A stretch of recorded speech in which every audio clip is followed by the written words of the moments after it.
So friends, हम लोगों का जो सेकंड पार्ट बचा था, हम सेकंड पार्ट स्टार्ट करते हैं। वीडियो लंबी हो जाती है, मुझे पता है, बार बार यही बात बोली जा रही है, वीडियो सर लंबी है।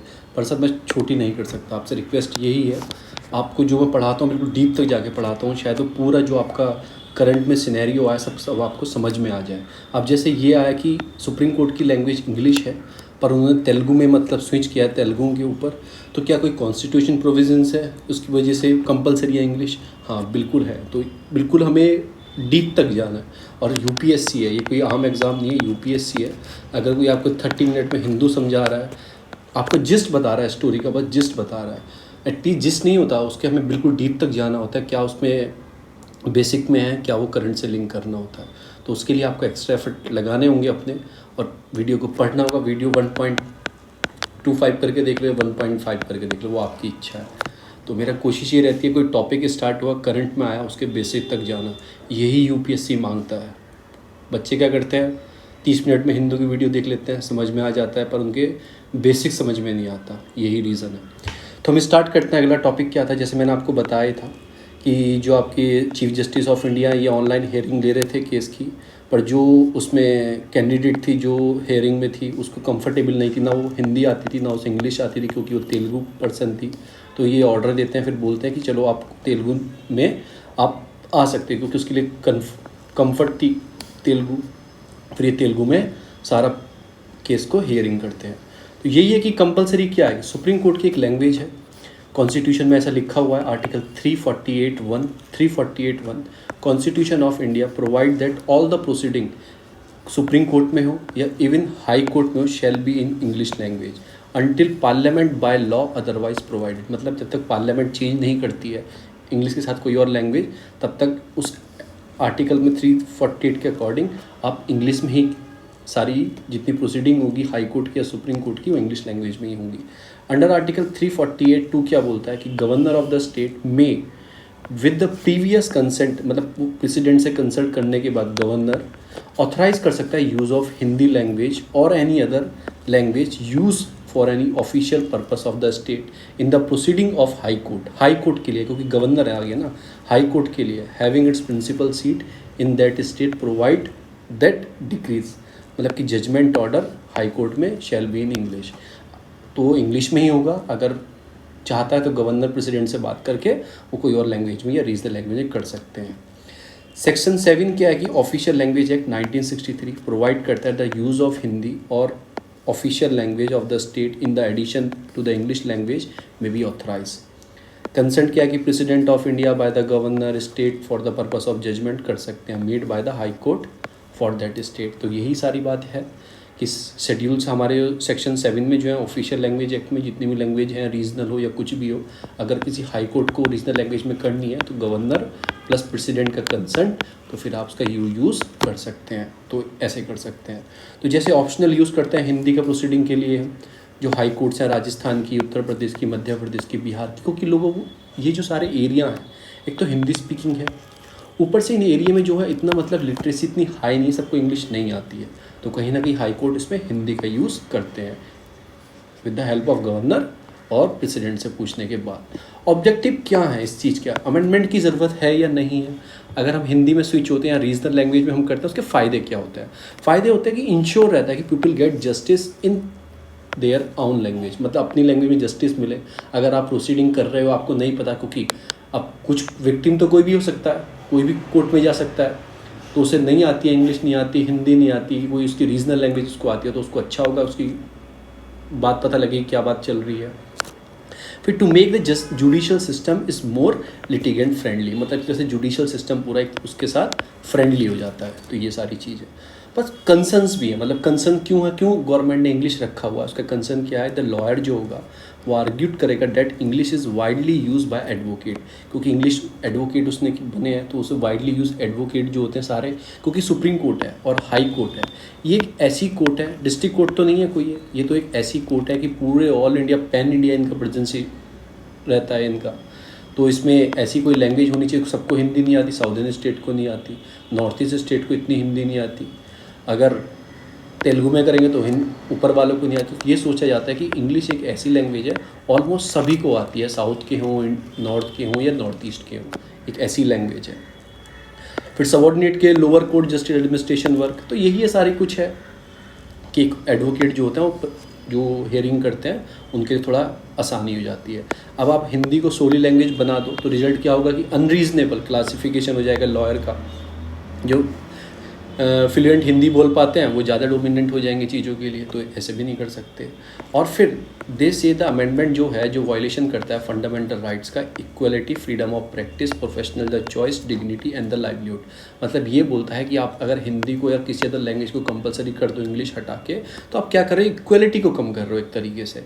फ्रीडम ऑफ प्रैक्टिस को, तो इंग्लिश ऐसा सोचा जाता है सबके बीच में इंग्लिश सब जानते हैं, ऑलमोस्ट सभी जानते हैं, तो इसलिए ये इंग्लिश लैंग्वेज को रखा गया है अपनी अपनी तरकीब निकालने की। फिर दूसरा जो आता है वो आता है types of majority in the parliament. हम डेली एक टॉपिक करते हैं रिलेटेड टू हर चीज़ से, पार्लियामेंट से, क्योंकि पार्लियामेंट मानसून सेशन चालू है। कल हमने क्या किया था, कल हमने किया था मोशन इन द पार्लियामेंट। जो मोशंस होते हैं पार्लियामेंट में कौन कौन से होते हैं, सेंश्योर मोशन होता है, फिर एडजर्नमेंट मोशन होता है, उसके बाद नो कॉन्फिडेंस मोशन होता है, प्रिविलेज मोशंस होता है, ये सारे हमने कल किए थे। तो ये सारे कुछ मोशंस होते हैं, तो हमने कल ऑलरेडी सारे कर लिए थे। फिर मैंने आपको डिफरेंस भी बताया था कौन कौन से लोकसभा में होते हैं ओनली, इसके लिए 50 मेंबर का रिक्वायरमेंट चाहिए पहले उस मोशन को लाने के लिए, तो ये मैंने आपको कल ऑलरेडी बता दिया था। आज पढ़ेंगे types of majority in the parliament. तो पहले मैं आपको बता दूं 4 तरह की मेजॉरिटी होती हैं, जैसे होगी special simple majority, absolute majority, special majority और इफेक्टिव मेजॉरिटी। सिंपल मेजॉरिटी में क्या है कि जितने मेंबर उस दिन प्रोसीडिंग में है पार्लियामेंट की, मतलब बैठक चल रही है, उसमें जितने मेंबर हैं वो जितने 50 वोटिंग कर देंगे। अगर 50 से ज़्यादा वोटिंग होने का जैसे 100% है, क्योंकि एक मेंटेन आपको रखना होता है, कोरम मेंटेन रखनी होती है कि इतने 1/10 मेंबर होने चाहिए किसी प्रोसीडिंग के लिए, 1/10 मेंबर होने चाहिए। तो जितने ही मेंबर प्रेजेंट हैं, जैसे 100 मेंबर प्रेजेंट हैं और 51 वोट कर देंगे किसी बिल के लिए, तो पास हो जाएगा। ऐसे बोलते हैं सिंपल मेजॉरिटी से चीज़ होने वाली पास। एक होता है एब्सोल्यूट मेजॉरिटी। इसमें क्या होता है कि जितना टोटल हाउस की स्ट्रेंथ है, टोटल हाउस की स्ट्रेंथ, तो टोटल हाउस की स्ट्रेंथ जैसे आपकी 500 है, मैं ईजी बताने के लिए आपको बता रहा हूँ, वरना 550 कर सकता था, पर ईजी हो जाएगा 500 में। जैसे 500 है तो आपको 251 की वो चाहिए टोटल, उससे फ़र्क नहीं पड़ता चाहे एब्सेंट हो चाहे प्रेजेंट हो, आपको एब्सोल्यूट में अंदर 251 की वो चाहिए। फिर आता है स्पेशल मेजॉरिटी। स्पेशल मेजॉरिटी क्या होती है, जैसे 300 मेंबर है, 300 मेंबर है, एग्जाम्पल के तरीके से समझा रहा हूँ मैं आपको। 300 मेंबर है तो 2/3 तो होने चाहिए उसमें, जितने 300 मेंबर टोटल है उनका 2/3 कितना निकालोगे, 200 मेंबर, ठीक है ना। प्रेजेंट एंड वोटिंग 200 मेंबर होने ही चाहिए टोटल मेजॉरिटी के लिए, तो ये होता है स्पेशल मेजॉरिटी। एक होता है इफेक्टिव मेजॉरिटी। इफेक्टिव मेजॉरिटी में क्या होता है कि मतलब 50% में स्ट्रेंथ, मतलब जैसे 303 मेंबर है, 303 मेंबर है टोटल, उसमें 3 सीट वैकेंट है, 3 सीट वैकेंट है, तो 3 सीट वैकेंट माइनस कर दो तो 300 हो जाएगा। इसमें क्या है जो मैंने आपको ये बताया था, जिसमें मैंने आपको बताया था एब्सोल्यूट मेजॉरिटी, यानी कि टोटल, इसमें चाहे वैकेंट सीट भी हो चाहे कुछ भी हो, आपको टोटल देखना है। पर इसमें क्या है, इसमें वैकेंट माइनस करेंगे, जैसे 3 सीट खाली हैं तो 3 सीट इसमें सब माइनस कर दोगे तो 300 आ जाएगा। इसकी 50% चाहिए, यानी कि 150 के आसपास आपको 151 के वोटिंग चाहिए, तो ये आपको याद रखना है इफेक्टिव मेजॉरिटी में।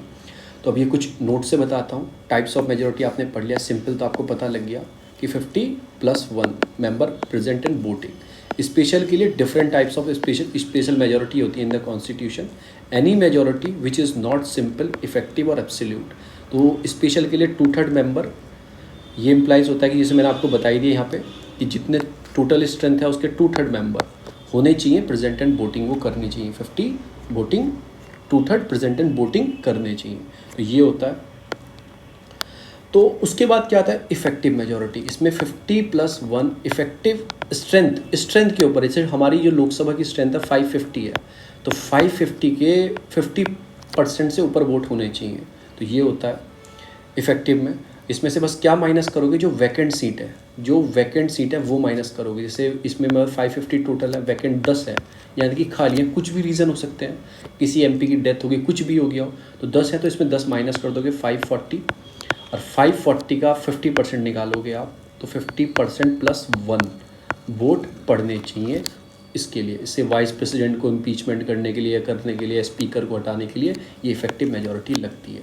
फिर आता है एब्सोल्यूट। एब्सोल्यूट का मतलब है आपको वैकेंट से कोई मतलब नहीं है, चाहे 10th कम ही क्यों ना हो, उसके लिए आपको पूरी चाहिए 550 की स्ट्रेंथ वोटिंग करने के लिए, पूरी चाहिए इसकी 50% +1 आपको चाहिए, यानी कि इसका अगर आप निकालोगे आप तो कितना बैठेगा, इसका बैठेगा 275 +1 यानी कि 276 आपको चाहिए ही चाहिए।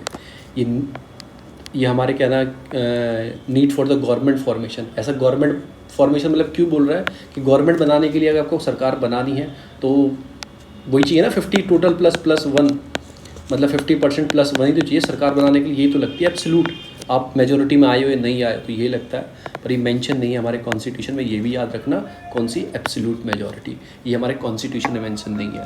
पर ये एब्सोल्यूट मेजोरिटी गवर्नमेंट तो एब्सोल्यूट बनती है ना, एब्सोल्यूट गवर्नमेंट आएगी तब। जैसे 100 सीट है टोटल पार्लियामेंट में तो 51 लगेगी ना टोटल, उसमें वैकेंट थोड़ी देखा जाता है। तो ये एब्सोल्यूट हो गई, इफेक्टिव हो गई, स्पेशल हो गई और सिंपल मेजोरिटी मैंने आपको बताई दी है। आगे चलते हैं। दूसरी न्यूज़ आती है अपॉइंटमेंट से रिलेटेड। ये अस्थाना, मैंने फर्स्ट पार्ट में आपको एक्सप्लेन कर दिया है कि जो अस्थाना है, ये राकेश अस्थाना, इनको दिल्ली का क्या बनाया गया है, पुलिस कमिश्नर इनको बनाया गया है दिल्ली का। तो इनको जो दिल्ली का पुलिस कमिश्नर बनाया गया, इससे पहले इनका अपॉइंटमेंट करने के लिए सीबीआई डायरेक्टर बनाने की बात कर रहे थे इनके सीबीआई डायरेक्टर, और वो सुप्रीम कोर्ट ने रोक लगा दी है। सुप्रीम कोर्ट ने रोक क्यों लगा दी थी? क्योंकि सुप्रीम कोर्ट ने बोला था कोई भी अगर डायरेक्टर आप अपॉइंट करोगे, किसी डीजीपी लेवल पद पर आप किसी भी डायरेक्टर को बनाते हो, एटलीस्ट उसके रिटायरमेंट में 6 मंथ का पीरियड होना चाहिए उसके रिटायरमेंट में।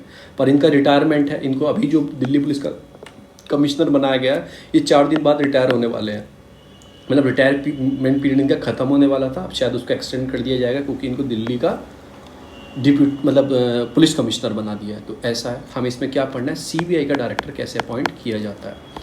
जो सीबीआई का डायरेक्टर अपॉइंटमेंट होता है, अभी इनका नाम बताया जा रहा था करने के लिए पर नहीं किया, सुप्रीम कोर्ट ने रोक लगा दी। तो सुबोध कुमार जायसवाल को न्यू डायरेक्टर बनाया गया है सीबीआई का, ऐसा आप याद रखो, कहीं पूछा जा सकता है 1 वर्ड में, अभी जुलाई में ही बनाया गया है।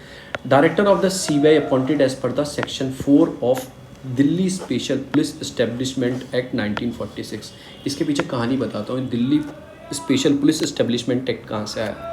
आपका क्या होता, आपका 1941 में वर्ल्ड वॉर सेकेंड स्टार्ट हुई थी, तो उस टाइम पे वर्ल्ड वॉर सेकेंड के टाइम पे 46 तक बहुत सारी मतलब एक तरह से करप्शन देखा गया था गवर्नमेंट के अंदर। इंडिया में जो ब्रिटिश गवर्नमेंट थी उसके अंदर बहुत करप्शन देखा गया था।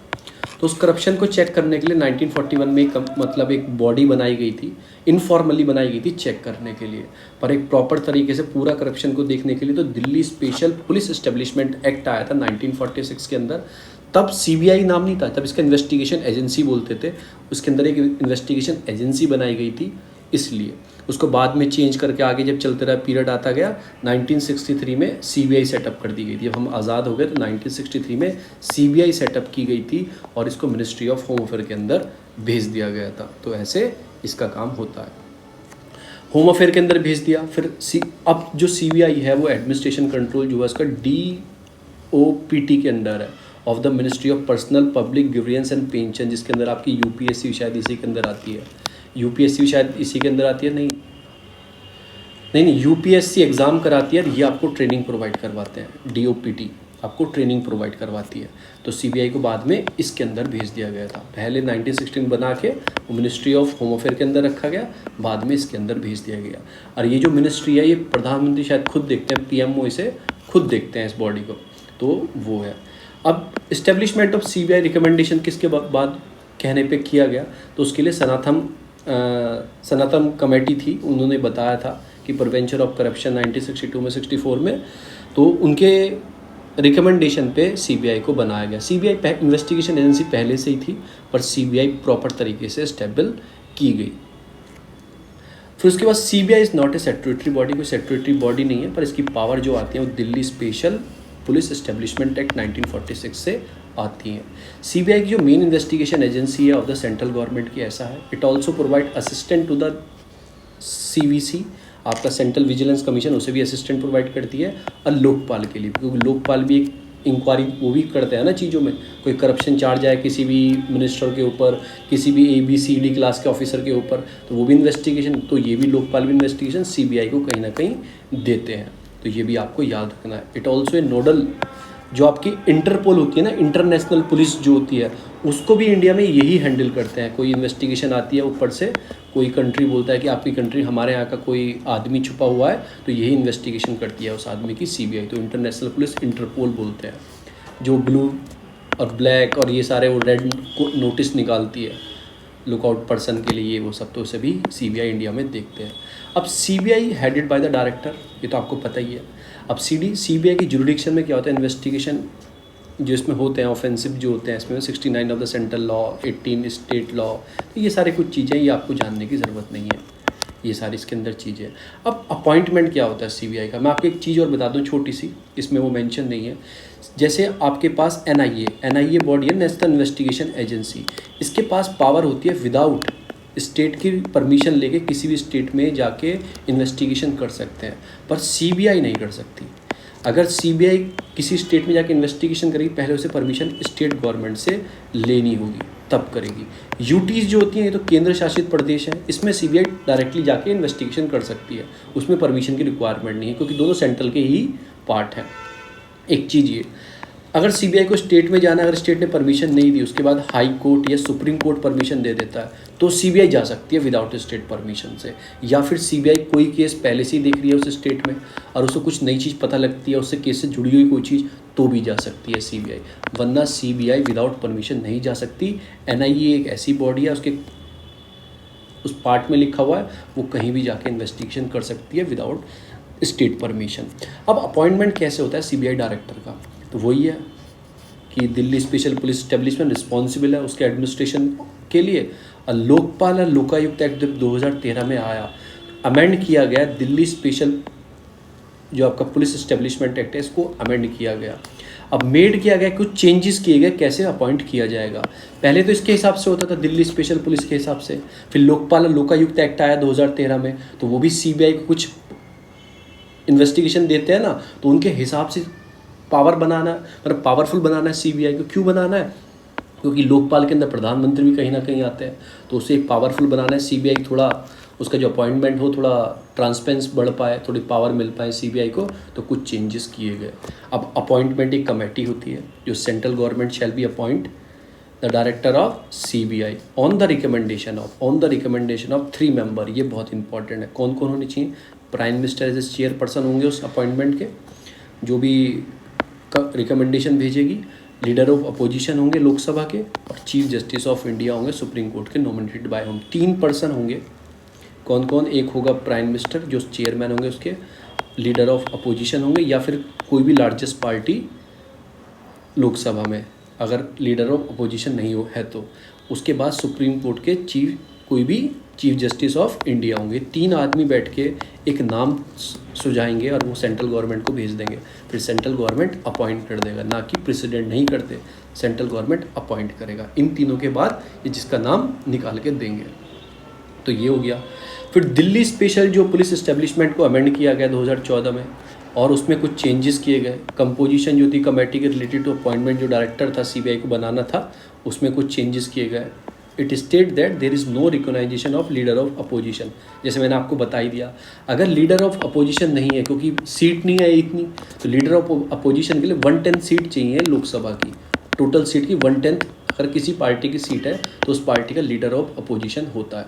अगर आपकी 1/10 सीट ही नहीं आई है तो फिर लीडर ऑफ अपोजिशन नहीं होगा तो क्या फिर ये सब किसी का रिकमेंडेशन नहीं होगा, अपॉइंट नहीं किया जाएगा। तो गवर्नमेंट ने कुछ चेंज किया 2014 में, बोला कि अगर किसी पार्टी के लीडर ऑफ अपोजिशन नहीं है, 1/10 सीट नहीं है, तो जो भी सिंगल लार्जेस्ट अपोजिशन पार्टी होगी जिसकी ज़्यादा सीटें हैं, वो अपने आदमी को चुन सकती है, उसी को लीडर ऑफ अपोजिशन माना जाएगा। तो ये कुछ है। फिर टेन्यूर क्या होता है डायरेक्टर का, कितने पीरियड के लिए बनता है, 2 साल का टेन्यूर होता है। Office by the CBC act 2003। देखो ये CBI है ना, इसके पास अलग अलग जगह से पावर मिल रही है, कभी दिल्ली स्पेशल पुलिस से, कभी लोकपाल से, कभी इसकी पावर कितने साल तक रहना चाहिए डायरेक्टर, वो CBC एक्ट से दे रखी है। तो बहुत ऐसे हमारे कॉन्स्टिट्यूशन में, हमारे लीगलिटी में ऐसी चीज़ें हैं, बहुत कन्फ्यूज़न है, सिंप्लीफाई नहीं है चीज़ें, बहुत ही उलझी चीज़ें हैं। तो ये सारा कुछ चीज़ें हैं, क्योंकि जो हमारा कॉन्स्टिट्यूशन है वकीलों ने बनाया, एक तरह से ऐसे बोल रहा हूँ, वकीलों की देन है। सब ही वकील थे, नेहरू से लेके सभी थे। तो ये वकील इतने ऐसे घुमा देते हैं ना, पेंच ऐसे घुमा देते हैं कि नॉर्मल इंसान को समझ में नहीं आता है कि क्या चल रहा है। तो ये सारी चीज़ें हैं। फिर आता है supreme court ruling related to CBI director. कई बार सुप्रीम कोर्ट बोल चुकी है कि डायरेक्टर कैसा होना चाहिए, कब कितने टाइम के लिए होना चाहिए, बता चुकी है। जैसे मैंने अभी बताया कि 6 मंथ का मिनिमम उसके जो रिटायरमेंट की एज में उसके कम से कम 6 मंथ का समय तो होना चाहिए। ये नहीं वो रिटायर होने वाला है, उसकी उम्र होने वाली है, आप CBI डायरेक्टर बना दो। अब आप सोचो कि 2 साल के लिए बना रहे हो और रिटायरमेंट के लिए 6 महीने बोला है, तो वो इसलिए बोला है कि कम से कम 6 मंथ का समय तो हो। उसके बाद उसका टेन्योर बढ़ा सकते हो आप, 2 साल तक कर सकते हो, पर 6 मंथ का उसका कम से कम रिटायरमेंट एज उसकी हो। ये नहीं कि कल रिटायर होने वाला है, गवर्नमेंट अपने फ़ायदे के लिए उनका खास आदमी है और उसे अपॉइंटेड कर दे डायरेक्टर, फिर 2 साल के लिए और वो काम करेगा। तो ऐसा नहीं होना चाहिए। 2019 में ऐसा बोल चुकी है। No office shall be less than 6 month tenure remaining can be consider as the post of chief. ऐसा किस में बोला? ऐसा बोला था प्रकाश सिंह का केस था वर्सेस यूनियन ऑफ इंडिया के केस में। जो भी मैंने न्यूज़पेपर में आया वही मैंने बताया। प्रकाश सिंह के केस में 2006 में सुप्रीम कोर्ट ने बोला था द पॉइंट जो DGP लेवल का आदमी होगा कम से कम उसके लिए एक प्रेशर होता है उसके ऊपर, चीज़ों के ऊपर काम करने के लिए। तो इस केस में ऐसा बोला भी गया था प्रकाश सिंह के केस में। Director of the CBI hold the post not less than 2 year age, ये जजमेंट 1998 में आया था विनीत आपका नारायण जजमेंट में। ये इतने इंपॉर्टेंट नहीं है, और प्रकाश सिंह का बहुत इंपॉर्टेंट है, ये आप याद रखना कि purely based on the merit and the insulated office all the kinds of influence and the pressure. मतलब ऐसा प्रेशर इन्फ्लुएंस ना हो, एकदम से पूरा आज़ाद रहे। He she not be a transfer except the previous concern of the high level committee. ऐसे ट्रांसफ़र ना करो उसका, हाई लेवल कमेटी। ऐसा किस में बोला गया था? आपका विनीत आपका नारायण जजमेंट में आया था। तो इतनी चीज़ आपको याद मत रखो, बस इतना चीज़, ज़्यादा ये चीज़ याद रखनी नहीं चाहिए आपको। Supreme court is the union of India. उसके बाद फिर और भी केस था, C दिनकर का केस था, दिनाकर का केस था 2001 में। इस केस में बोला गया था कि जो ऑर्डिनरी होता है IPS officer of the senior most 4 benches in the services of the date of retirement CBI director, ये सारी कुछ चीज़ें हैं, अपॉइंट डायरेक्टर की कर दिया जा सकता है। बस इतना मत याद रखो, पर ये वाला ज़रूर याद रखना, 6 मंथ वाला जो प्रोविज़न है, 6 मंथ वाला, ये बहुत इंपॉर्टेंट है। 6 मंथ वाला प्रोविज़न बहुत ही इंपॉर्टेंट है, ये आपको याद ही रखना है। नेक्स्ट आता है, अभी SCO की मीटिंग थी और डिफेंस जितने मिनिस्टर हैं सारी SCO कंट्री के। SCO क्या होता है? संघाई कॉपरेशन ऑफ इंडिया के जितने भी डिफेंस वाले मिनिस्टर हैं उन सबकी ऑनलाइन वर्चुअली मीटिंग चल रही है। ऑनलाइन ही शायद, वो तजाकिस्तान में चल रही है, तजाकिस्तान में। तो हम बढ़ाएंगे SCO के बारे में पढ़ेंगे क्या। एक SCO एक permanent inter government international organisation है। इंटर गवर्नमेंट मतलब कि बहुत सारे देश के इसमें गवर्नमेंट है। आगे बढ़ेंगे कितने देश की है। ये क्या करते हैं? यूरेशिया का, यूरेशिया मतलब एशिया प्लस यूरोप की कुछ आसपास की बॉर्डरिंग कंट्री हैं, उनका एक ग्रुप है। पॉलिटिकल, इकोनॉमिकल और मिलिट्री ऑर्गेनाइजेशन। एम क्या है कि मेंटेन रखना peace, security and stability in the region. इसी ग्रुप को बोला गया था कि SCO एक शांति के लिए काम कर सकता है अफगानिस्तान की। और दूसरी चीज़ क्या क्या बोला गया था कि जो आपका शाख है वो भी काम कर सकता है कहीं ना कहीं अफगानिस्तान की शांति के लिए, सब मिल के साथ में आए। तो इसे 2001 में क्रिएट किया गया था और इसका जो चार्टर है 2002 में साइन किया गया था और फोर्स हो गया था, मतलब पूरा तब्दील हो गया था, पूरी बॉडी बन गई थी 2003 में। ठीक है। SCO का ऑफिशियल लैंग्वेज क्या है? रशियन और चाइनीज़। तो याद रखना, रशियन और चाइनीज़ की लैंग्वेज है। और इसके 2 परमानेंट बॉडीज़ हैं, वो बहुत इंपॉर्टेंट है। एक SCO इसका सेक्रेटरीट है जो बीजिंग में है, और एग्जीक्यूटिव कमेटी है इसमें, जो किस चीज़ के लिए काम करती है? टेररिस्ट के काम करती है। इसके भी रेड्स भी बोला जाता है, बहुत बार आप न्यूज़ में सुनोगे। Regional anti terrorist structure in Taskin, इसका जो है वो तास्किन में। ये दोनों बहुत इंपॉर्टेंट है, कई बार UPSC ने अपने ऑप्शन में डाल के पूछा है। इसके जो चेयरमैन होते हैं वो रोटेशन वाइज बनते रहते हैं, जो उसकी मेंबर कंट्री हैं, स्टेट हैं, जो भी है वो बनते रहते हैं। जब ये बना था 2001 में, इसको मतलब क्रिएट किया गया था, फिर चार्टर 2002 में आया और फोर्स लागू हो गया 2003 से। तब इसमें मात्र 5 कंट्रियाँ थी, कजाकिस्तान, चाइना, किर्गिस्तान, रशिया और तजाकिस्तान। ये 5 कंट्रियाँ थी इसके अंदर। फिर 1996 में इसको और बढ़ाया गया, और चीज़ इसमें डिमार्केट की गई और इसमें फिर बढ़ाया गया। सोवियत रिपब्लिक, ये वो सब इंश्योर किया गया, स्टेबिलिटी अलॉन्ग द बॉर्डर। ठीक है ना। तो इसमें और भी किया गया 1996 में, थोड़ा बात की गई थी, मतलब संघाई 5। ये बढ़ाया नहीं गया, बना तो 2001 में था। 996 में क्या किया गया था, मतलब ऐसा डिमार्केटेड चीज़ें चल रही थी, सोवियत रिपब्लिक हुआ था, ये सब चाइना के बीच में, तो तब ये ग्रुप बनाया गया था, इसको देखते हुए ग्रुप बनाया गया था। 2001 में इसमें क्या हुआ, ऑर्गेनाइजेशन ये बनी, तो उसके बाद बढ़ती गई, रीनेम करके इसको SCO कर दिया गया। इसको जब इसमें आपका ये उज़्बेकिस्तान को भी इसमें ऐड कर लिया गया, तो इसका नाम चेंज करके SCO कर दिया गया। तो ये भी याद रखना, 2017 में इसमें इंडिया और पाकिस्तान को भी जगह दी गई। 2000, तो अब इसमें कितनी कंट्रियाँ, 5 ऊपर थी, उज़्बेकिस्तान हो गया, 2 ये हो गई, 8 कंट्रीज़ के अंदर है। आप देखोगे ये चाइना है, ये चाइना है पूरा, ये चाइना है, ये पूरा चाइना है। अब चाइना से बॉर्डरिंग टच कौन कौन सी करती है, पहले ये देखो। मंगोलिया करती है, हाँ करती है, पर मंगोलिया नहीं है। आपको कन्फ्यूज़न कैसे करता है, UPSC आसपास की कंट्री डालता है, आप सोचते हैं हाँ, वो भी आपका दिमाग सोचता है ना, आप चाइना सोच के आएगा, उसके बॉर्डरिंग टच हाँ मंगोलिया करता है, हाँ तो SCO में मंगोलिया होगा नहीं। कज़ाकिस्तान है, कज़ाकिस्तान है, हाँ बॉर्डर टच करता है, कज़ाकिस करता है। किर्गिस्तान भी करता है चाइना से बॉर्डर टच, तो आपका किर्गिस्तान भी इसके अंदर है। रशिया भी करता है, तो रशिया है, एक रशिया हो गया, 2 आपका कज़ाकिस्तान हो गया, 3 आपका किर्गिस्तान हो गया, फिर तजाकिस्तान भी करता है बॉर्डर टच, तो आपका 4 ये हो गया। फिर आप ये देखोगे जब ये करता है तो कहीं ना कहीं इसका अफ़गानिस्तान से भी थोड़ा सा बॉर्डर टच होता है, पर अफ़गानिस्तान इसका नहीं है। पाकिस्तान से होता है, हाँ पाकिस्तान है, 5 ये हो गया। 6 इंडिया भी टच करता है, 6 इंडिया हो गया। और एक कंट्री ऐसी है जो बॉर्डर भी टच नहीं करती है, बॉर्डर भी टच नहीं करती है चाइना से, फिर भी इसके अंदर है, वो है उज़्बेकिस्तान, उज़्बेकिस्तान। और उसके बाद है 8वां तो है ही आपका ये, तो 7वां ये है। तो बस आपको याद रखो, उज़्बेकिस्तान है, ये बॉर्डर टच भी नहीं करता चाइना से, फिर भी ये SCO के अंडर है। तो कौन कौन सी नहीं है, मंगोलिया नहीं है, बॉर्डर टच करता है, मंगोलिया नहीं है। इधर जाओगे तो आप नॉर्थ कोरिया भी करता है, नॉर्थ कोरिया भी नहीं है। और इधर अफगानिस्तान छोटा सा बॉर्डर टच करता है हमारे POK के रीजन के ऊपर के साइड, तो वो भी नहीं है, वो भी नहीं है। तो ऐसे आपको एक मैप याद हो जाएगा जो बॉर्डर टच करते हैं चाइना से। फिर और भी करते हैं, इधर म्यांमार भी करता है, फिर भूटान करता है, नेपाल, तो ये भी नहीं है इसके अंदर। आगे चलते हैं। फिर एक चीज़ हुई है, अभी पार्लियामेंट में एक लॉ लाया गया, उसका नाम है deposit insurance credit guaranteed corporation bill 2021। Bill है, जब ये साइन हो जाएगा ये एक्ट बन जाएगा। इसमें क्या किया गया, अगर आप बैंक में पैसा रखते हो, अपने बैंक में, आपके बैंक में 10 लाख रुपए आपके अकाउंट में जाना, किसी वजह से वो बैंक फेल हो जाए, वो पैसे ना दे पाए, तो एक इंश्योर करती है कि गवर्नमेंट इंश्योर करती है, आपका RBI इंश्योरेंस देता है कि आपको एटलीस्ट 1 लाख रुपए मिलेंगे। अब तक जो प्रावधान है, 1 लाख रुपए आपको दिए जाएंगे, चाहे आपके कितने भी रुपए हों, आपको 1 लाख रुपए दिए जाएंगे। ठीक है, ये नहीं कि 1 लाख से कम हो, 50,000 रुपये हैं तो आपको 1 लाख मिलेंगे, नहीं, तब 50 ही मिलेंगे। 1 लाख से ऊपर आपकी कितनी भी अमाउंट हो, आपको 1 लाख ही मिलेंगे। तो गवर्नमेंट चाहती है इसको बढ़ा दिया जाए, उसे 5 लाख कर दिया जाए, इसी चीज़ का एक बिल है। तो आपके 10 लाख थे, अब आपको 5 लाख मिलेंगे, इतना इंश्योर किया जाता है। ये कौन इंश्योरेंस देता है आपको, मतलब बैकिंग कौन देता है, RBI ऐसा बैकिंग देता है।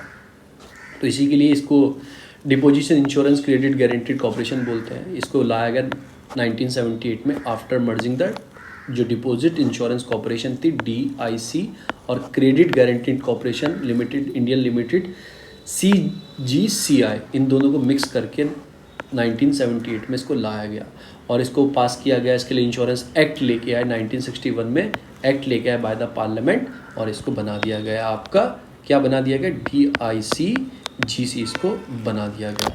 अब ये क्या करती है, आपके पैसे को ध्यान रखती है, बैंक में जो आपका पैसा जमा है।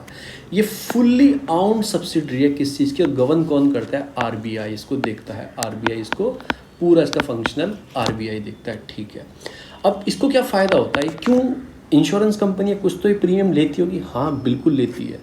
ये 10 पैसे लेती है 100 रुपये के हिसाब से। अगर आपके बैंक में जितने भी 100 जमा है ना, जैसे आपके बैंक में 10,000 रुपये जमा है, तो 10,000 में कितने 100 के नोट होंगे, 100 नोट होंगे 100 के, तो 100 के 100 नोट होंगे, तो हर 100 रुपये पे 10 पैसे लेती है, यानी कि 1,000 रुपये लेगी ये आपके इन चीज़ों पे। तो 10 पैसे ये हर 100 रुपये पे लेती है। अब तो आपको ऐसी 1,000 नहीं, आप काउंट कर लेना कितने लेगी, कि 10 पैसे लेती है, तो यानी कि 1,000 पे ये 1 रुपये लेगी आपका, 1,000 पे 1 रुपये लेगी। अब तो आप लगा लो 10,000 रुपये, तो 10 रुपये लेगी, एज ए प्रीमियम चार्ज लगाती है, प्रीमियम चार्ज लगाती है आपको इंश्योर करने के लिए। ठीक है, अब ये पैसे देता कौन है, क्या ये आपके अकाउंट से कटते हैं, नहीं, आपके अकाउंट से नहीं कटती, बैंक के ही पे करता है, पर आपसे वो नहीं लेता है। ये बैंक ही पे करता है ये पैसे। तो ये हो गया। अब इसमें क्या था कि इसमें 1 लाख रुपए 1993 में इसमें एक्ट में लेके आए। पहले इसमें 30,000 रुपये ही मिलते थे, अगर आपका पैसा डूब जाए तो 30,000 रुपये ही मिलेंगे। फिर बाद में 1 लाख बढ़ा के किया गया, अब कहीं 5 लाख की बात चल रही है अगर ये बिल पास हो जाता है तो। ये सारी चीज़ है। फिर किसी कमेटी ने बोला होगा भाई, कुछ ने बोला होगा ना कि पैसे बढ़ाए जाए, 5 लाख करे जाए, तो कोई कमेटी थी, हाँ, उसके लिए customer service in the bank 2011 में एक कमेटी बनाई गई थी जिसका नाम था दामोदरन कमेटी बनाई गई थी। कमेटी किसके ऊपर थी? Customer service in bank. तो उसने रिकमेंडेशन दी थी 5 लाख इसको कर दिया जाए, तो कहीं ना कहीं अब इसको बढ़ाया जा रहा है। अब किस किस बैंक को ये पैसा, जिस जिस बैंक में, क्या प्राइवेट को भी देता है, आपको बताएंगे किस किस बैंक को देता है, including the regional rural bank, RRB, local area bank, कोई वहाँ विदेशी बैंक हो जिसकी ब्रांच इंडिया में है, कोऑपरेटिव बैंक।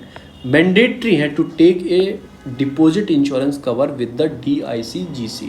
सभी बैंकों को देता है, पर ये बैंक जो है थोड़े से बाहर के बैंक है ना, तो इनको मैंडेटरी है कि ये DICGC, अब PNB बैंक है, वो अपने आप में बहुत बड़ा बैंक है, तो उसके लिए मैंडेटरी नहीं है, पर वो भी सपोर्ट कहीं ना कहीं रखता है। तो ये हो गया आपका ये। अब एक दूसरा बिल आ रहा है जिसमें इंसॉल्वेंसी बैंकरप्टी कोड को चेंज किया जाएगा, क्योंकि जो ये क्या करता है, इंसॉल्वेंसी बैंकरप्टी कोड क्या करता है, ये सॉल्व करता है जो लोन के केस हैं जिनका NP है। 2-3 दिन पहले मैंने पढ़ाया था, आज रिपीट नहीं करूँगा। IBC कोड 2016 के अंदर आया था। 3 चीज़ होती हैं इसमें आपका इंसॉल्वेंसी एजेंसी होती हैं, इंसॉल्वेंसी प्रोफेशनल होते हैं, और इसमें आपकी डाटा यूटिलिटी होता है, और इसमें इंसॉल्वेंसी बोर्ड होता है। तो ये सारे क्या करते हैं, मिलके ये कस्टमर से बात करते हैं, आप पैसे दे दो, अगर आपकी कुछ दिक्कत है, बैंक को भी साथ बैठाते हैं, कॉम्प्रोमाइज़ कराते हैं। पर उसमें बहुत टाइम लगता है, क्योंकि छोटी छोटी कंपनियाँ MSME, अभी इनको केस अटका के रखोगे तो इनको टाइम लगता था। तो इसको, इस बिल को लाने के बाद क्या किया जाएगा, स्पीडली आप सॉल्व करो केस को इनके। तो स्पीडली सॉल्व करने की बात इसमें चल रही है कि स्पीडली केस सॉल्व हो जाए, इनके जो भी केस हैं इनके लोन से रिलेटेड, क्योंकि पेंडेमिक चल रहा है। तो ये इन्होंने बढ़ा के टाइम जो 120 का था कि 90 दिन के अंदर अंदर सॉल्व करने की कोशिश करो। NCLT, national company law tribunal, जो सुनती है केस।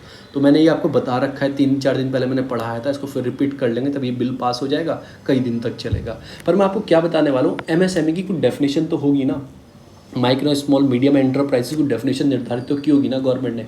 हाँ, की है। जो माइक्रो है वो मैन्युफैक्चर कंपनी है कोई, अगर मैन्युफैक्चरिंग करती है, कोई प्रोडक्ट बनाती है, उसका जो 25 लाख तक, अप टू 25 लाख तक, अगर सर्विस प्रोवाइड करा रही है तो अप टू 10 लाख तक वो रहेगी, तो वो माइक्रो में काउंट किया जाएगा। अगर उसका स्मॉल में किसको काउंट करेंगे, 25 से 5 करोड़ तक। और सर्विस कंपनी है, कोई सर्विस प्रोवाइड करवा रही है तो 10 से 2 करोड़ तक। तो ये आपको याद रखना, ये पूछा जाएगा ऑप्शन में। मीडियम है तो 5 से 10 करोड़ तक, और इसमें 2 से 5 करोड़ तक बीच में, तो उसको ऐसे मीडियम बोला जाएगा। चलो, ये तो हो गया आपका पूरा, ठीक है ना। जिसमें इन्वेस्टमेंट होता है, आपने इन्वेस्टमेंट किया 10 करोड़ रुपए का, तो आप किस में काउंट हो गया, आपने मैन्युफैक्चरिंग कंपनी लगाई, कुछ करेंगे, 10 करोड़ का इन्वेस्टमेंट उसमें आपने किया 10 करोड़ का, तो वो काउंट होगी मीडियम में। आपने इन्वेस्टमेंट किया 25 लाख रुपए का बनाने के लिए, तो वो होगी माइक्रो में। आप सर्विस सेक्टर में गए, सर्विस प्रोवाइड करा रहे हो, उसमें आपने 5 करोड़ का इन्वेस्टमेंट कर दिया, तो वो काउंट होगा आपका मीडियम में। इससे ऊपर चला जाएगा, 5 करोड़ से 10 करोड़ से ऊपर चला जाएगा, फिर वो अलग उसमें आ जाता है, वो मिनी रत्ना, महारत्ना, वो कंपनी अलग आ जाता है, तो वो सारी चीज़ें अलग से काउंट की जाती है। मैन्युफैक्चरिंग में क्या कि प्लांट मशीन इन्वेस्टमेंट किया, और investment in the equipment servicing, जो सर्विस सेक्टर जो होता है आपका, उसमें। अब इन्होंने एक क्राइटेरिया और भी निकाला है, उसमें क्या है, टर्नओवर कितना है आपका, मतलब पूरे साल का टर्नओवर सब कुछ मिला के। अप टू 5 करोड़ है तो माइक्रो में रखेंगे, टर्नओवर के हिसाब से भी है। स्मॉल है वो 5 से 75 करोड़, कोई मीडियम है वो 75 से 250 करोड़, 75 से 250 करोड़ का टर्नओवर है आपका पूरा।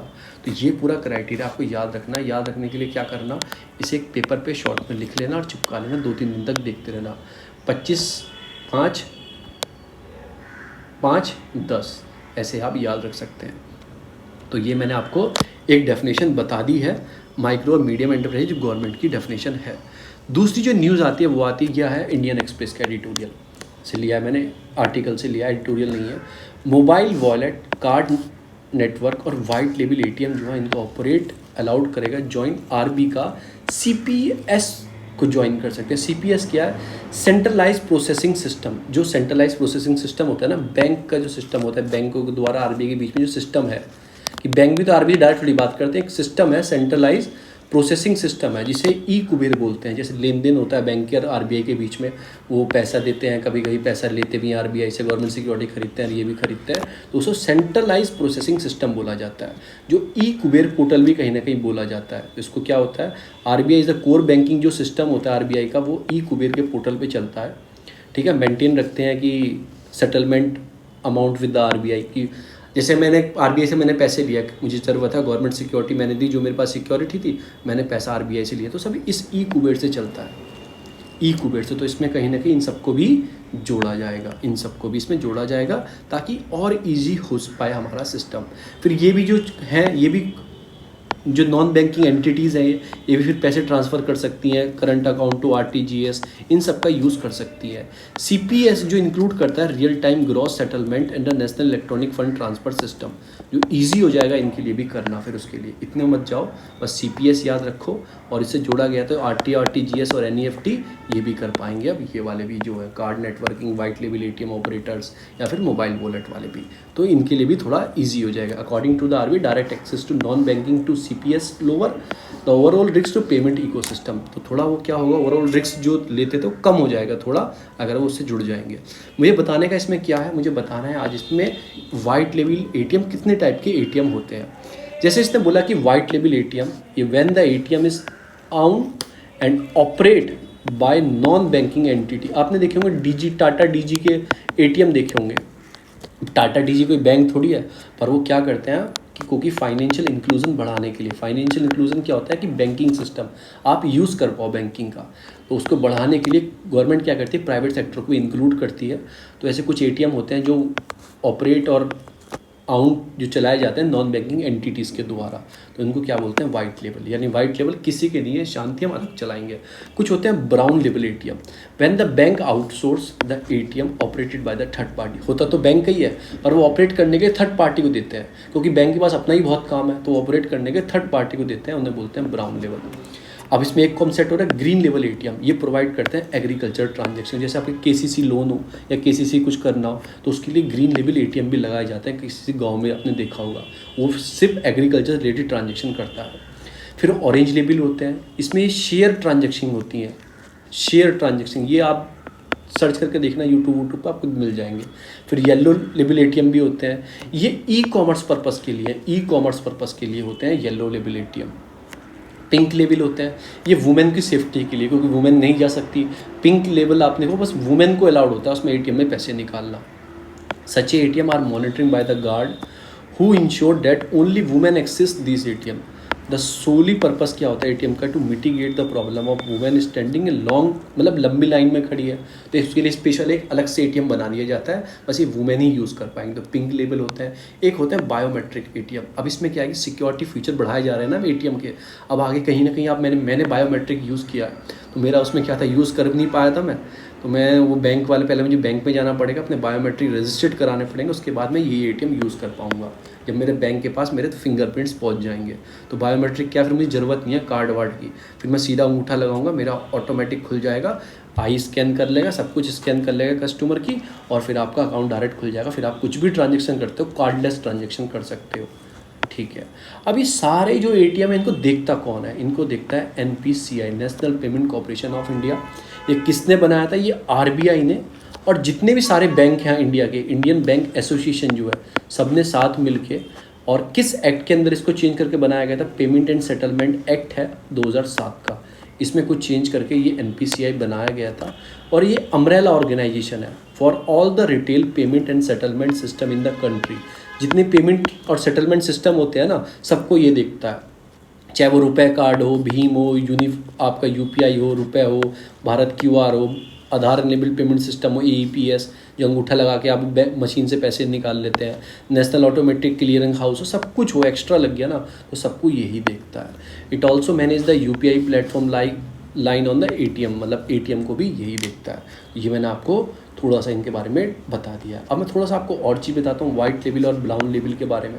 वाइट लेबल बता चुका हूँ, ऑन और operated by the non banking entity, कि ताकि कस्टमर तक पहुंच पाए चीज़ें, उन इसलिए ये प्राइवेट सेक्टर को दे देते हैं। और जो ब्राउन होते हैं व्हेन द बैंक आउटसोर्स होता है पर ऑपरेट तीसरी पार्टी को दे दिया जाता है। इसमें क्या होता है वाइट लेबल में, जो प्राइवेट कंपनी ओन होते हैं operated by the ATM machine, पे ऑफिस रेंट, मतलब सब कुछ वही पे करते हैं थर्ड पार्टी। पर इन्हें फ़ायदा क्या होता है, जो आप ट्रांजेक्शन करते हो ना उनको इसमें कमीशन मिलता है। Negotiate with the landlord, electricity company, telephone company, सब वही देखते हैं और उससे कुछ फ़ायदा होता है। थोड़ा सा जो ट्रांजेक्शन होती हैं, आप एटीएम यूज़ करते हो तो उसको थोड़ा सा फ़ायदा होता है। सेम ऐसे ही इनको होता है फ़ायदा। थर्ड कंपनी को क्या फ़ायदा होगा कि वही फ़ायदा होता है, ये सारे फ़ायदे वो भी लेते हैं। तो ये होता है sponsor bank provided the cash. इसके साथ कोई स्पॉन्सर बैंक जुड़ रहा होगा, जिसको स्पॉन्सर कर रहा होगा, बैकिंग दे रहा होगा, वो इसको कैश प्रोवाइड करता है। अब ये तो किसी बैंक का ही है, थर्ड पार्टी तो ऑपरेट कर रही है ना इसे, तो वही बैंक देगा जो उसको बैंक से जुड़ा हुआ है। इसमें क्या होता है कि no label ATM does not have such logo, sponsor bank है not even the sponsor bank. इस पर किसी का लोगो नहीं होता जो इसे ऑपरेट कराए। जैसे आपको मैंने बताया टाटा डीजी करके आपने देखे होंगे एटीएम, टाटा डीजी करके, टाटा डीजी करके टाटा के एटीएम देखे होंगे, तो वही अपना लेबल लगाते हैं, किसी बैंक का लोगो नहीं होता। इस पर क्या होता है एटीएम पे उस बैंक का लोगो होता है जो इसे आउटसोर्स कर रहा है, मतलब थर्ड पार्टी को दे रखा है ये बैंक का, तो ये इस पर उस बैंक का लोगो होता है। There will be compulsory open a few ATM in tier 2 और टायर 6 एरिया में ओपन कंपलसरी है ऐसे एटीएम करना, क्योंकि क्यों ऐसे एरिया में बहुत कम बैंकिंग होती है, तो ऐसे एटीएम यूज़ करके आप उसे बढ़ा सकते हैं। ऐसे कंपलसरी है ये ओपन ही करने हैं, इनकी कोई कंपलसरी नहीं है आपको ओपन करना है नहीं करना, कंपल्सन नहीं है, ऐसा कंपल्सन इनके पास नहीं है। RBI direct involve because they are white label ATM have to be separate get licence permission from the RBI to run a business. RBI को लाइसेंस देना, आरबीआई से ये लाइसेंस लेते हैं, डायरेक्टली इन्वॉल्वमेंट रहती है आरबीआई की इनके साथ। आरबीआई नॉट डायरेक्टली इन्वॉल्व, क्योंकि ये तो बैंक के हैं ना, ये तो ऑलरेडी ब्राउन लेवल बैंक के हैं। जब बैंक ही आरबीआई के साथ जुड़ा हुआ तो इन एटीएम की ज़रूरत ही नहीं है जोड़ने की, मतलब आरबीआई से डायरेक्टली, तो ये सारी चीज़ इसके अंदर है। अब ये एक न्यूज़ है, ये भी इंडियन एक्सप्रेस की है। आपका नतीकर ये जो आदमी थे, ये महानायक थे बैडमिंटन के, महानायक थे बैडमिंटन के, इनकी एक्सपायर हो गए, तो आपको याद रखना है, आपको इनका नाम याद रखना है, नतीकर करके नाम है इनका, ये एक्सपायर हो गए, नंदू नतीकर। तो पूछ लिया जाए किसी एग्ज़ाम में स्टेट सर्विस में, तो आपको याद रखने के लिए बस याद रखो। फिर ये मैं आपको पढ़ा ही चुका हूँ फर्स्ट में, फिर नो पॉपुलेशन वाला जापान की, ये पॉपुलेशन की पढ़ा चुका हूँ, जापान की एजुकेशन पढ़ा चुका हूँ, ची तो कुताए वहाँ की एजुकेशन है। लास्ट में आता है आपका जीएसटी। अब इसमें इशू क्या है, चीज़ों का, इसके बारे में आपको थोड़ा सा बताता हूँ। जो जीएसटी है ना, ये 2016 में लाया गया था, 2016 में, इसको 17 में लाया गया था जीएसटी। और इसमें क्या किया गया था 2017 में लाके, वन नेशन वन टैक्स लेके आए थे, वन टैक्स लाया गया था। तो इसमें कुछ चीज़ें थी जब ये लाया गया था, इसमें एक आर्टिकल 279A ऐड किया गया था, जिसके अंदर जीएसटी काउंसिल होती है, उसका एडमिनिस्ट्रेशन कौन करता है, जो चेयरमैन कौन होता है, उसका चेयरमैन होता है यूनियन फाइनेंस मिनिस्टर जो इंडिया की हैं अभी, निर्मला सीतारमन। अब जीएसटी काउंसिल को फॉर्म किसने किया, by the president of India to administer governor GST. जो गवर्न करना है जीएसटी को देखना है, तो उसका जो काउंसिल है उसको बनाया किसने, उसको बनाया प्रेसिडेंट ने, इस आर्टिकल के अंदर ही लिखा है। और उसके चेयरमैन कौन होते हैं, वो होते हैं आपके फाइनेंस मिनिस्टर, जो भी उस टाइम पे है, पर्टिकुलर टाइम पे।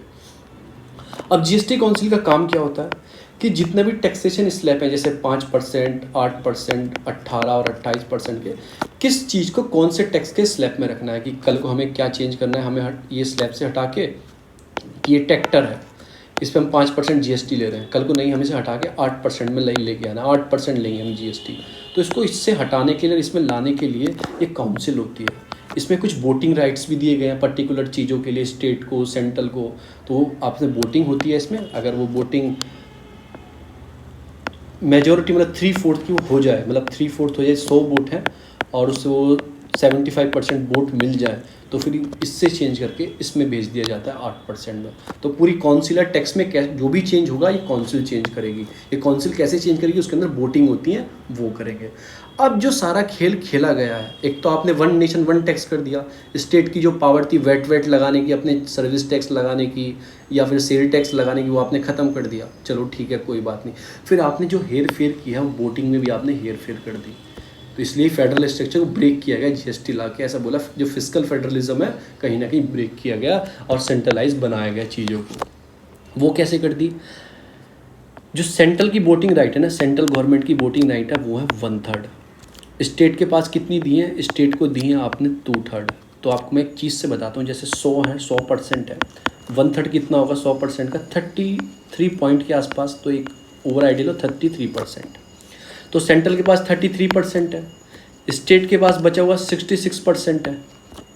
स्टेट के पास बचा हुआ 66 पॉइंट कुछ होगा, पॉइंट मत गिनो, 66% है। अगर कोई भी बिल पास करने के लिए आपको कितनी चाहिए, 3/4 मेजॉरिटी चाहिए। 3/4 यानी कि 75% मेजॉरिटी आपको चाहिए। क्या अगर सारी स्टेट एक साथ भी आ जाएं तो कोई बात मनवा सकती है क्या? नहीं मनवा सकती, क्योंकि 75 नहीं बन रहा है। अगर सेंट्रल अकेली भी कोई बात मनवा सकती है क्या? नहीं मनवा सकती। ठीक है ना। पर एक चीज़ है, अगर सेंट्रल साथ में हो और कुछ स्टेट सेंट्रल के साथ में आ जाए, अगर अबाउट 40% भी स्टेट साथ में आ जाए, 66 में से 40% भी साथ में आ जाए, ठीक है ना, 40% भी अगर साथ में आ जाए तो बात बन सकती है, सेंटर की बात मानी जा सकती है। तो बीजेपी क्या बोल, बीजेपी में बहुत सारे स्टेट, बीजेपी की गवर्नमेंट है, वो तो साथ देंगे ही। और सेंट्रल के बाद 33% है, सेंटर के बिना तो स्टेट कुछ कर ही नहीं सकती। तो आपने क्या कर लिया, एक पावर अपने हाथ में रख ली कि वो है पूरा एक बैल है, सड़क पे चल रहा है, आपने उसकी रस्सी पकड़ के अपने हाथ में रख ली। भागो, कितना भाग सकते हो? भाग ही नहीं सकता। उसे 75% चाहिए, बिना सेंटर के तो 75 बन ही नहीं सकते हैं। पर सेंटर कुछ स्टेट को साथ में लाके बना सकता है। 42% भी आ जाए, 42% तो 75 बन जाएगा, 75 बन जाएगा, 75 बन गया। 42% स्टेट भी साथ आ जाए 66 में से। 2-4 स्टेट मना भी करें, नहीं करें, साउथ ने मना कर दिया, 3-4 स्टेट ने, नॉर्थ ईस्ट ने मना कर दिया, पर और सारी स्टेट में कितनी सारी बीजेपी गवर्नमेंट है, तो बात बन सकती है। तो सेंटर के पास ज़्यादा एक तरह से पूरी लगाम सेंटर ने अपने हाथ में कस दी है। इसी बात की लड़ाई है। एक लड़ाई तो ये है। दूसरी लड़ाई है, जब जीएसटी लाया गया था ना 2017 में, तो कुछ स्टेट का लॉस था। लॉस कैसे था कि ये डेस्टिनेशन बेस्ड टैक्स था। अब हरियाणा ने बहुत अच्छा काम किया, अपना प्रोडक्शन बढ़ाया है, इंडस्ट्री लगाई है, और ये डेस्टिनेशन बेस है। हरियाणा ने किस प्रोडक्ट को बनाया, वो प्रोडक्ट यहाँ से सप्लाई हो गया यूपी में, और यूपी में जाके वो बिक गया। अब टैक्स तो यूपी में लगेगा, कलेक्शन भी यूपी गवर्नमेंट करेगी, वही सेंट्रल के पास जमा करेगी। तो जब ज़्यादा वो जमा करेगी सेंट्रल के पास, उससे ज़्यादा पैसा मिलेगा। अब हरियाणा बोलेगा तो मेरा तो लॉस है, मैंने बढ़ाया भी, प्रोडक्शन भी बढ़ाया, अब मेरा लॉस हो गया जीएसटी आने की वजह से। तो सेंट्रल गवर्नमेंट बोलती है चलो कोई बात नहीं भाई साहब, हम आपका लॉस नहीं होने देंगे, आपको जीएसटी कंपेंसेशन दिया जाएगा उस लॉस रिवेन्यू का, और आने वाले 2017 से 2022 तक 5 साल तक दिया जाएगा, तब तक दोनों स्टेट सिमिलर ना हो जाए। ठीक है। हरियाणा बोल चलो ठीक है, आप ऐसा कर रहे हो तो कोई बात नहीं। पर अब क्या हुआ, जब 2020 में आपका आया कोविड, अब स्टेट ने मांगा पैसा, केरला ने मांगा पैसा कि सर मुझे पैसा दो कंपेंसेशन का जो आपने प्रॉमिस किया था। तो सेंट्रल गवर्नमेंट बोलती है कि पैसा नहीं है। केरला पूछता है क्यों नहीं है, वो बोलती है कि act of God, act of God. वो बोलता है एक्ट ऑफ गॉड क्या मजाक है कि जो बीमारी आई है कोविड, सारा पैसा इसमें लग गया, और ये एक्ट ऑफ गॉड है कि भगवान की दया की कृपा से ये बीमारी आई है, मेरे पास पैसा नहीं है देने के लिए। ये तो लीगल प्रोविज़न है। आपने फिर हमसे पावर छीनी, पैसा नहीं है तो कहाँ गया अपना पीएम केयर फंड का पैसा, आपने चीज़ें इतनी सारी ले गए, तो आपने तो हमारे साथ धोखा कर दिया बहुत बड़ा। ये ऐसा बोल के आप पहले ही बताते कुछ भी आ जाए। अब एक्ट ऑफ गॉड तुम्हारे लिए थोड़ी है central government, act of God तो हमारे लिए भी है, हमें भी अपनी स्टेट की जनता को देनी है। तो ये सारी बात इसमें प्रॉब्लम क्रिएट हो गई, और ये सारी बात इसमें खड़ी हो गई। जो आपने कंपेंसेशन बताया था कि एनुअलाइज 14% जो ग्रोथ रेट है उसके हिसाब से आपको 2015 बेसिस पे देना पड़ता, तो यही सारी प्रॉब्लम हो। एक तो वोटिंग की प्रॉब्लम कर दी आपने, फिर टैक्स हमसे राइट सारे छीन लिए, और उसके बाद आपने कंपेंसेशन भी देना मना कर दिया। तो यही सारी बात इसमें गाई गई है घुमा फिरा के इस एडिटोरियल में। अब लगता कैसे है, टैक्स होते हैं, टैक्स पे किया, टैक्स पे बाय यूजिंग द चलान, मतलब ये टैक्स में आपने जमा किया, फिर टैक्स रिटर्न फाइल किया, सब कुछ हुआ, टैक्स आया। ये टैक्स फिर क्या हुआ, वेरियस गवर्नमेंट जो बैंक्स हैं आपने ये सब किया, फिर टैक्स पोर्टल पे गया, सारा टैक्स चला गया, और ये मनी कलेक्ट हो गई, यहाँ से टैक्स रिपोर्ट भी चली गई, सारा पैसा ये एक जगह आ गया, पूरी इन्फॉर्मेशन। उसके बाद इस पैसे को जैसे फाइनेंस जो कमीशन आपकी बताएगी, जो एनके सिंह की पैनल है जो एनके सिंह का पैनल है 15 फाइनेंशियल कमीशन, वो बताएगी पैसे को कैसे डिवाइड करना है। एक होता है वर्टिकली, एक होता है हॉरिजॉन्टिकली। वर्टिकली तो 41% आप डायरेक्टली पैसा दे दो स्टेट को। हॉरिजॉन्टिकली में क्या होता है कि उसने कैसा काम किया, फॉरेस्ट उसमें अच्छा काम किया अपनी, और भी चीज़ों के लिए। ये मैंने 2-3 दिन पहले मैंने पूरा पढ़ाया था आपको फाइनेंशियल कमीशन के बारे में, आज रिपीट नहीं करूँगा। तो उसके हिसाब से टैक्स डिवाइड हो जाता है सेंटर और स्टेट के बीच में, तो वो टैक्स आ जाता है। तो ये सारी लड़ाई है इनके बीच में। इतनी हमारी न्यूज़ थी। अगर आपको अच्छी लगी हो तो प्लीज़ लाइक सब्सक्राइब शेयर ज़रूर करना, तो उससे हौसला मिलता है आगे वीडियो बनाने का। मुझे कोई लगता है ना, खुद देखो, कोई वीडियो बना रहा है, इतनी चीज़ कर रहा है, मैं अपने लिए पढ़ता हूँ ठीक है, पर कोई वीडियो बना रहा है, कुछ कर रहा है, तो उसे ये लगता है कि हाँ यार लोग देख रहे हैं, मतलब चीज़ें हैं, तो मुझे शायद उनका भी फ़ायदा हो रहा है, मेरा भी हो रहा है, मुझे बनाना चाहिए। तो एक मुझे हौसला मिलता है। प्लीज़ लाइक्स ज़रूर किया करें और आगे भी फॉरवर्ड कर दिया करें, अच्छा हो तो। और मैंने आपको बता दिया कि चाइना से कौन कौन छूता है, एक बार और रिपीट कर देता हूँ, ये आपको याद भी हो जाएगा। SCO संघाई कोऑपरेशन में कितने मेंबर हैं आपके? 8 मेंबर हैं। एक रशिया है जो बॉर्डर छूता है चाइना से, यस। मंगोलिया छूता है तो वो इसका पार्ट नहीं है। कजाकिस्तान छूता है, यस, वो भी इसका पार्ट है। आपका किर्गिस्तान छूता है, वो भी चाइना से, वो भी पार्ट है। तजाकिस्तान छूता है, वो भी पार्ट है। इंडिया छूता है, वो भी पार्ट है। पाकिस्तान छूता है, वो भी पार्ट है। और आपका देखो अफ़गानिस्तान, देखो यहाँ से हल्का सा टच होता है, यहाँ से हल्का सा टच होता है, यहाँ से ये हल्का सा ये, पर अफ़गानिस्तान पार्ट नहीं है। ईरान भी पार्ट नहीं है। मगर देखोगे लाओस भी देखोगे, ये भी नहीं है। वियतनाम देखोगे, ये भी नहीं है। तो आपको याद रखना है, ये भी नहीं है, वियतनाम भी नहीं है, ये लाओस भी नहीं है, और ये आपका म्यांमार भी नहीं है, ठीक है, ये कोई भी नहीं है। इधर ये भूटान भी नहीं है, इधर ये नेपाल भी नहीं है। तो ये सारे आपके आसपास हो गए। देखो याद कैसे होता है मैप रखना, मैंने कैसे बताया ये कौन कौन सी कंट्री है, मैंने कैसे बताया, क्योंकि मैंने इतनी बार मैप पढ़ लिया, तो ये भी चीज़ें याद हो जाती हैं। तो आपको रखना है 8 ही है इसमें। कौन कौन से? रशिया हो गया आपका, फिर ऐसे घुमाओगे नीचे, आपका कजाकिस्तान हो गया, किर्गिस्तान हो गया, तजाकिस्तान हो गया। उज़्बेकिस्तान एक ऐसी कंट्री है जो संघाई में है और कहीं न कहीं भी बॉर्डर टच भी नहीं करता चाइना से। ये वाला रीज़न जो है, ये वाला रीज़न बॉर्डर टच नहीं करता उज़्बेकिस्तान। और जब स्टार्टिंग में बना था इसमें 5 ही नेशन थे। 2001 के आसपास इसमें उज़्बेकिस्तान को भी ऐड किया गया, 6 हो गए। और 2017 में इसको इंडिया और पाकिस्तान को भी ऐड कर लिया गया। इंडिया पाकिस्तान का उनका मकसद था कि इन्हें वन बेल्ट से जोड़ देंगे, पर पाकिस्तान तो चला गया, पर इंडिया ने सोचा कि हम नहीं जाएंगे। तो इतना ही। थैंक यू फ्रेंड्स, बहुत बहुत आप लोगों को धन्यवाद। वीडियो अच्छी लगी प्लीज़ लाइक सब्सक्राइब शेयर जरूर करें। वीडियो लंबी होती है क्योंकि टॉपिक को बहुत अच्छे से समझाया जाता है।